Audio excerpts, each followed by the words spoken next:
Soon after taking office, President Joe Biden issued an executive order to, quote, tackle the climate crisis at home and abroad, end quote. In it, he established a goal to conserve at least 30% of U.S. lands and 30% of U.S. ocean areas by year 2030, also known as 30 by 30. This proposal has been quite controversial, especially here in Nebraska. To catch up on the latest, we had the opportunity to sit down with UNL Extension Water and Agricultural Law Specialist Dave Aiken. We began by getting his thoughts on how close we are to the 30% of U.S. land goal right now. Well, that's a great question. And I had to convert all of the stuff that they were talking about into acres to try to get some handle on it. But it turns out that 30% of the land mass of the United States is 681 million acres. So that is the goal then for the 30-30 is to have 681 million acres conserved. How close are we to that right now? What do your numbers tell you? Well, that's another great program, and another great question. And they did an update on this program, just over a year ago, and they should have addressed that in that update, but they didn't. So we'll come at it ourselves.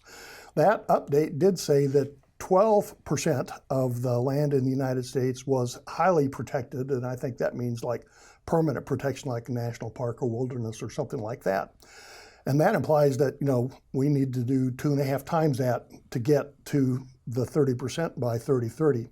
However, 2009 federal protected land inventory includes the statement that 715 million acres of protected lands are held by state, federal, and local agencies and private agencies. That's more than the 30%. In addition, if you look at Indian tribal trust lands, that could be another 56 million acres or up to that amount. And then finally, if you look at conservation easements where landowners agree not to develop their land, that's 61 million acres. So if you add all that together, that's over 800 million acres, and that's about 37%. So we needed 681 million acres to meet the 30%. You're saying we're over 800 with the numbers you found? That's right. So we're at the goal, right? Yeah, no, and I mean, if I was in charge of this, I'd declare victory and, move on, but it's not up to me. Now, if you want all of the 30% to be this kind of primo habitat, this permanent protected wilderness or whatever, then, we've got a long ways to go, and that would cost millions and millions of dollars. But the climate order from the president and the 30-30 program update both said that USDA conservation programs like the Conservation Reserve Program and other working land conservation programs, that those should count towards the 30% goal. So, it's hard for me to see how we aren't there already. Mm-hmm. Maybe they'll say, well, it should be 50%, not 30%. Who knows? So you're saying we're at 30% right now. That's kind of the interesting headline here. This has been an issue in Nebraska. Nebraska Governor Pete Ricketts has taken issue with the federal government having this overreach is kind of the words he's used to describe it, particularly in the West. It's been an issue. Talk about what issues they're seeing with this as a program. Well, the big thing is that there's no real program. They're saying we need 30%, we've got 12%.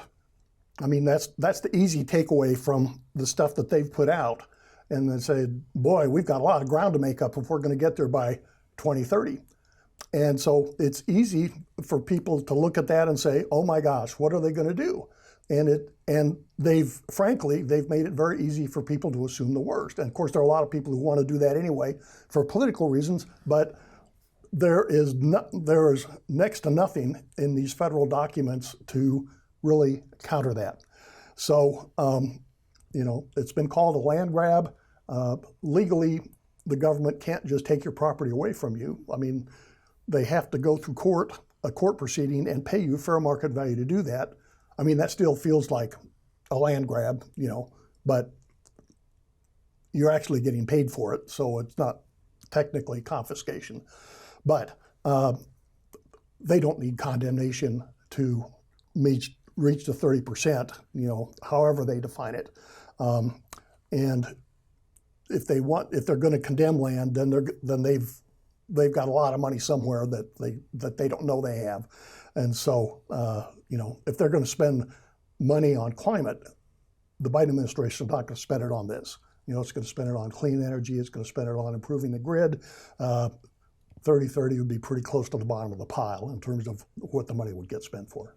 To that point, what do you think happens with the 30 by 30 initiative and money perhaps allocated here? Do you think that might be a possibility? Well, frankly, the president's climate program is in big trouble. The funding for it has been held up in the Senate, and who knows if they're going to get something out of that or not. The Supreme Court has just recently ruled to limits what EPA can do in terms of climate regulations. And so I really don't think we're going to hear a lot about 30-30 going forward. I would, however, be fairly confident that we'll see some like urban parks, some urban green space, something like that. That could come out of 30-30. And that's something I think the president might find attractive. But, in terms of, they've already got way more acres than they say they need. So it's hard to see very much happening, really, especially after the midterms. I think it'll be dead after that.